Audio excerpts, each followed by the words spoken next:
Okay, so we are back again with another video, and this was not so requested. This was an intentional and conscious decision. I saw this Zara v-neck dress and I liked it. I like the fact it has an opening on the side. I like the tie on the front. But then I'll be making a little bit of a twist or a change on mine. I want mine to be detachable, and I also want to wear it as a dress. So you guys, thank you for joining me on this particular video, and if you're seeing this channel for the first time, please go ahead and subscribe. And you guys, let's go ahead and make the top part of this outfit. Now get your fabric ready. As for me, I will be using crepe, and what I'll do first is fold the fabric into two. So I'm just going to fold this, indicate the wrong side, and you're folding this and making sure that you mark your measurement on the wrong side. So I'm going to go ahead and fold this into two lengthwise.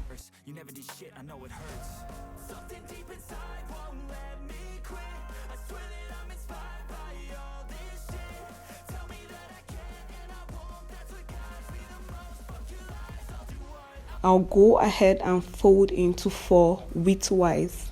So I'm just going to fold this to the width that I want the top to be. That's how wide I want the top to be, including the sleeve. I'll fold this into four, making sure I have 4 layers of fabric. Now the measurement you want to make sure this fabric is place the tape from your center back to how long you want the sleeve to be, and make sure that the width of your fabric is exactly the measurement you got. And make sure you have 4 layers of fabric. 4 layers of fabric.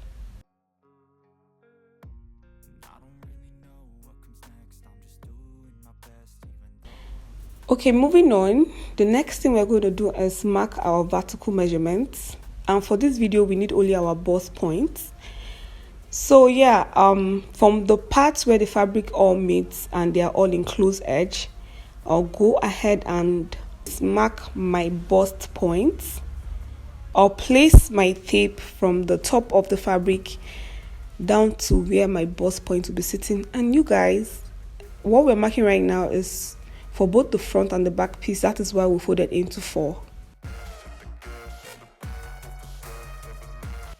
And a cut together outfit is always a beginner's project, so please don't get scared or discouraged. Just make sure you watch until you understand. I'm inspired by thirst, I'm inspired by worth. I desire your worst, so you can just hide while I work. I ain't tired, you first. I'll write a second, third verse about the lies you go disperse. You never did shit, I know it hurts. So what I'll do is divide my round bust by 4 and mark on that line I just indicated as my bust line. So my round bust divided by 4 gives you 9 inches, and I'm marking that from the close edge inwards, marking 9 inches. And yeah, that is my bust line. And I'll go ahead and add 1.5 inch as allowance for ease. So that is the allowance for ease, that's for freeness, that's how much I want. So on the length of this particular fabric, I'll be marking that as my round waist. My round waist is going to sit on the length, of course. So I'll go ahead and divide my round waist by 4 and mark that down on the length. And just as I added 1.5 inch as allowance, I'll be adding this on the length also. So I'll just go ahead and add 1.5 inch to what I just marked as my round waist divided by 4.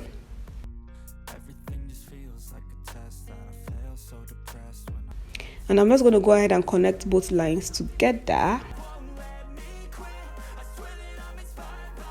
Make sure that the length of the fabric you're working with is longer than the actual length of the top. So if you want the length of the top to be 16 inches, mark 21 inches worth of length, like add 5 inches extra, and you guys will get to see why. Now that I've created this line, what I'll do is I'll go ahead and mark how long I want my sleeve to be. And this I'll be doing from the top of the fabric. I'll mark 26 inches. I'll also go ahead and extend my bust line to meet the 26 inches like this. I'm just extending it out. And now that it is sitting on the same point with the 26 inches, I'll just connect both points together, and I have created my sleeve length. Now I'm just going to come down to this point and give it a curve just to finish this up. So now we have just created a curve for the sleeve. This is the curve, and now just go ahead and cut this out so you guys get to see what we have in market.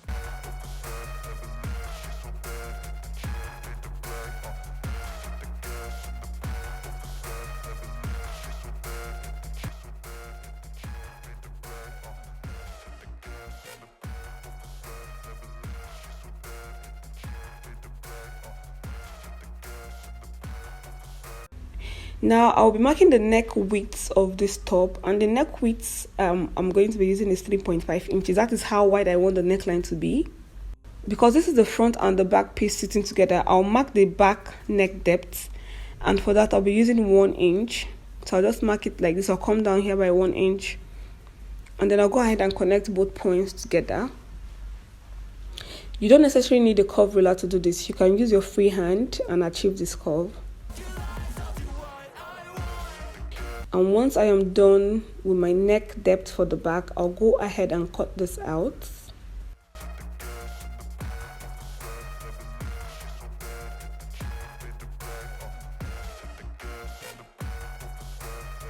So once all that is done, I'll go ahead and separate the back piece from the front piece. See what I'm doing? I'm just taking one piece of the fabric out. That is my back piece, and I'll go ahead and place just the front piece on my cutting table. Make sure you iron this before you separate the back and the front. So you have this line indicating here that this is the demarcation between the back piece and the front piece. So make sure you iron, and this is my line. So let's work on the front neckline. Now what I'll do is, on the length of the top, that's on the base, I'll mark 1.5 inch in. And now mark the length of my top. So you can see that the iron line is just showing me that this is the shoulder point. So I'm just going to place my tape there and go down by 17 inches. That is how long I want my top to be. So the top is going to be 17 inches long, and I'm indicating that down. So I'll go ahead and rule the line of my top length, and I'll connect the 1.5 inch to the 17 inches with a curve.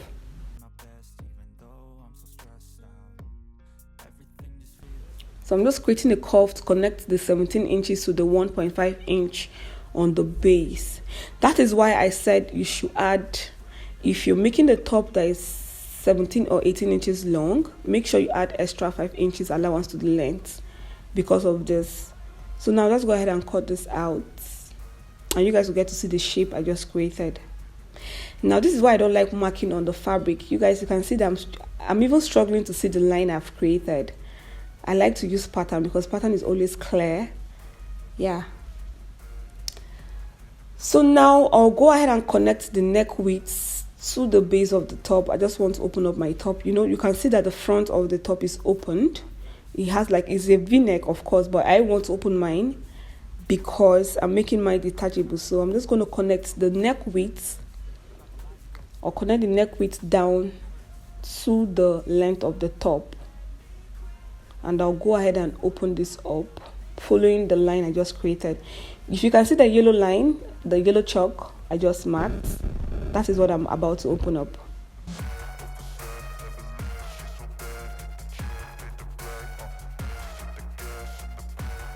So it depends on how open you want your front to be. If you want it to be more open, you just go ahead and achieve how you want the front to look, but I want mine to be slightly opened. That is why I didn't go all the way down to the length of the top. So if you follow the steps I followed, this is what you should have. You should have your front piece split open like this, and then just go ahead and hem the neckline from the back to the front piece. Go ahead and hem by 1/2 inch. And while I am at it, I'll go ahead and sew the top together by 1/2 inch.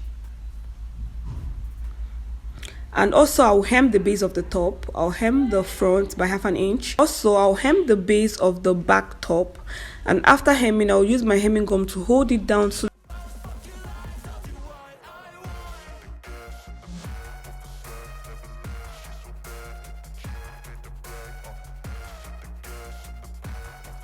after the process I just did by hemming, this is what I have.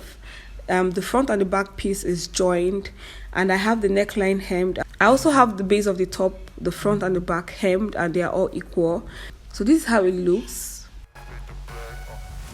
I'm inspired by thirst, I'm inspired by worth. I desire your worst, so you can just hide while I work.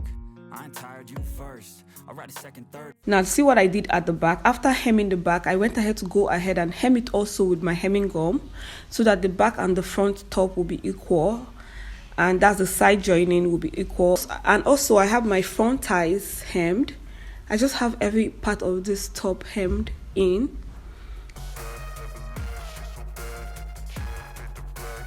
So this is the fabric I'll be using for the skirts. And just as we did for the top parts, by folding the fabric into 4, I'll be doing the same thing for the skirt parts. I'll be folding this fabric into 4. So right now I have it folded into 2, and see I have 2 layers of fabric. I'll go ahead and fold this again like this, because we're going to be cutting the front and the back piece of the skirt. It does not have zip, it has elastic instead. So just go ahead and get 4 layers of fabric. Next, I'm just doing my best, even though I'm so stressed out. Everything just So yeah, before I start marking my hip points, I'll go ahead and come down by 1.5 inch, and this is just to indicate my starting line. So go ahead and come down by 1 or 1.5, because we'll be using this to create a channel.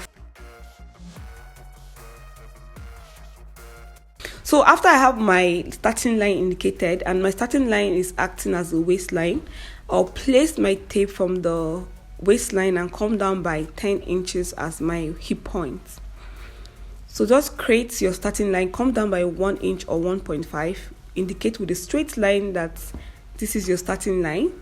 And once you're done doing that, go ahead and mark your hip points down from that 1 inch or 1.5. Placing my tape from the starting line, the length of the skirt is going to be 40 inches.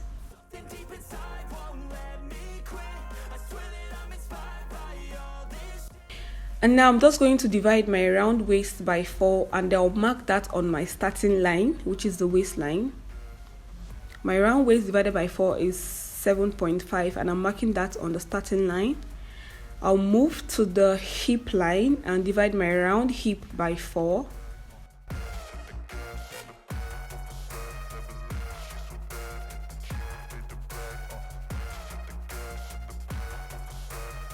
I'll mark this down, and now connect both points together. So I'm connecting the line from the starting line, that's the waistline, to the hip line.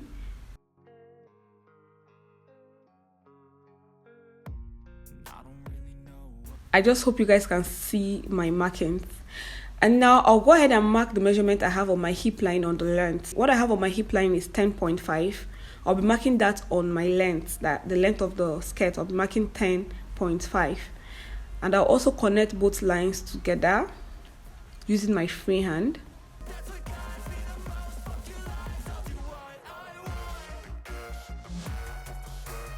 Now I'll be adding 1 inch ease allowance on these points.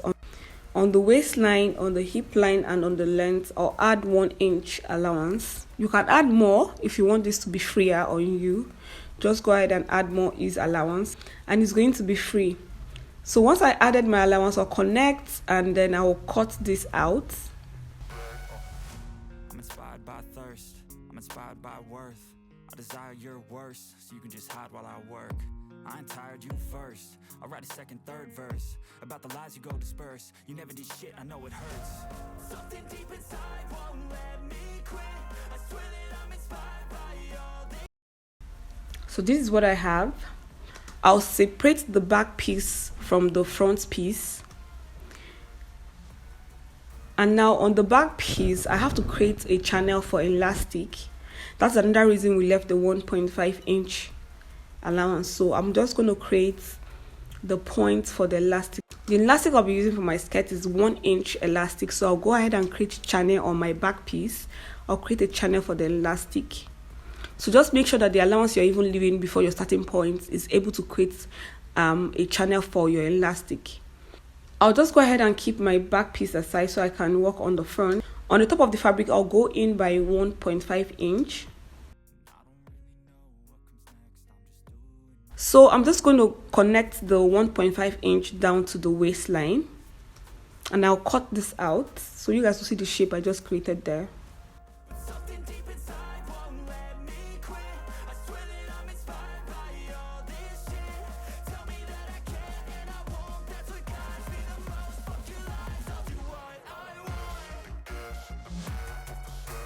Now this is what I have. So once I was done on the front piece, I'll take this to the sewing machine and hem the edges. That's on the front piece. I'll hem the edges, and also while I'm at it, I'll create the channel for the elastic for the back piece. So you can use a facing for this part, or you can just hem. Whatever you know you can do, just go ahead and close the edges. I'm inspired by thirst. I'm inspired by worth. And once I was done creating the channel for the elastic, I'll go ahead and pass my elastic through this channel. This is my 1 inch elastic, and this is 12 inches long.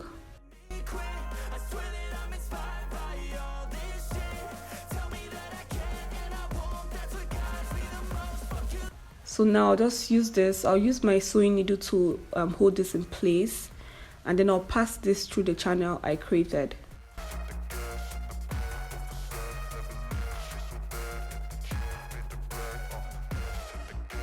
So at this point, you can use your safety pin to do this, or you can just pass the elastic the way you know how to. And once I was done with my back piece, this is how it looks. And I said I was going to hem the top part of the front piece, and this is how it looks after hemming. So you can see all edges are hemmed. Yeah, so I'm just going to go ahead and place the front piece on the back piece and go sew by 1/2 inch. So I'm sewing by 1/2 inch, and that's what I'm showing you guys here. I'm joining both pieces together by 1/2 inch. And you guys, this is how it looks. So we're almost done with this whole tutorial, or this whole process. While you are joining, make sure you indicate where you want your slits to start.